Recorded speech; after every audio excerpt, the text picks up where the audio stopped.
Hey guys, NCS Fan 001 here, walking the road to my 260th Platinum Trophy. Today's game is South Park, the Fractured Butthole. So, this game finally came out. It's been delayed for, what, like 2 years or something now? But this is a very, very fun game. It's a pretty easy Platinum Trophy as well, which is nice, but it's a very, very fun game, which is what really matters. It's also much simpler overall than the original game, and that's our last trophy, Fart Over Freckles, and more powerful than you think. So, like I said, it's definitely a little bit easier overall than the first game, mostly because there's like nothing that's really missable aside from one trophy, and I'll get to that in just a moment. But as for the Platinum Trophy, you have two collectible trophies related to crapping in every toilet in South Park and achieving the highest level of mastery, which is basically a series of QuickTime events on each toilet. There's 21 of them, and there's 40 Yahweh art pieces that you also have to find throughout the game. But the good thing is none of them are missable in this game because you can go back to every location after completing the game, at least it has a collectible in it. Now this is a story-related trophy. This is, I believe, the end of the third day. You'll get that one. Yeah, that's the end of the third day. Use all allies' ultimate powers once in the game except the Coons. That is actually misleading. You can use the Coons. The only thing is you can't have the Coon on your team anymore after completing the game. So that's why the trophy's like that. This one is very easy.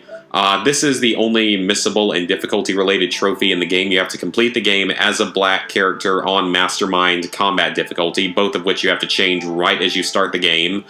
Mastermind really is not that hard, just enemies deal more damage and take longer to kill, but it's really not that hard. A couple of the boss fights can be a bit tricky, but overall it's really not that bad, which is nice. Being a black character just changes how characters interact with you and how much money you get, which you'll have plenty of money anyway. This one is, 3 of them are story-related. One of them you have to buy the recipe from Morgan Freeman. Those 2 are both easy.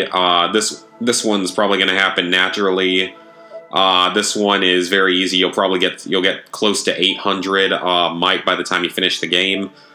This one's pretty much story-related. This is the other sort of harder trophy in the game, is beating Morgan Freeman. He will not fight you unless you're a white character. He is a little tricky to kill because all of his attacks do a lot of damage and hit a really big area. This one's pretty much unmissable. This one's pretty much unmissable. It's one of the 4 summons. This one is almost 100% luck-based, unfortunately. You go and get it at the bank, and it's really luck-based because it's sort of a mini-game. This one is story-related. This one is very easy, but you'll need the Fart Core ability first. This one is most likely going to come naturally, but it's also easy to grind out because if you do miss any combat trophies in this game, you can go back and do them later after the game is over because there's enemies that respawn in a few areas. This one is pretty much guaranteed to come along the way. This one is very easy. You'll have dozens, if not hundreds, of costumes by the end of the game. This is story-related. You'll get this at the end of day 2. This one you'll get pretty much naturally. This is at the end of day 4, so close to the end of the game. This one is, you have to do this. You can't do this until a little bit later in the game, but it's still very easy. There's plenty of artifacts with at least 75 that you can craft. This one's easy. This is the final trophy for beating the game. This is earned at the end of the first day. This is one of the first trophies you'll get. It's very easy. This one you will probably get along the way. It's basically just completing the challenges, like getting the master level of a few challenges, which is really not that hard at all. It may take a little bit of time, but you might get it naturally. This one I think you will get naturally if you do all the side quests.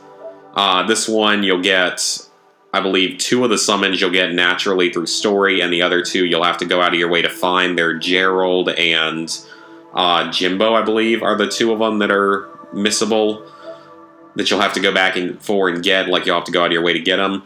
This is the first trophy you'll get in the game right at the start, and then another sort of miscellaneous trophy.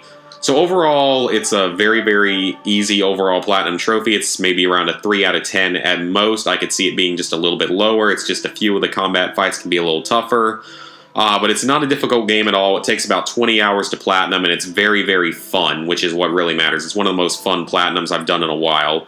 So with that, level 51, 14%, 12,552 total trophies, 260 platinums, 1,352 golds, 3122 silvers, 7817 bronzes. So, hope you guys enjoyed the video. I enjoyed the game a lot, and I don't know what's going to be coming next, but I do have the Stick of Truth downloaded on PS4, so I will be doing that in the near future. So, see you guys then.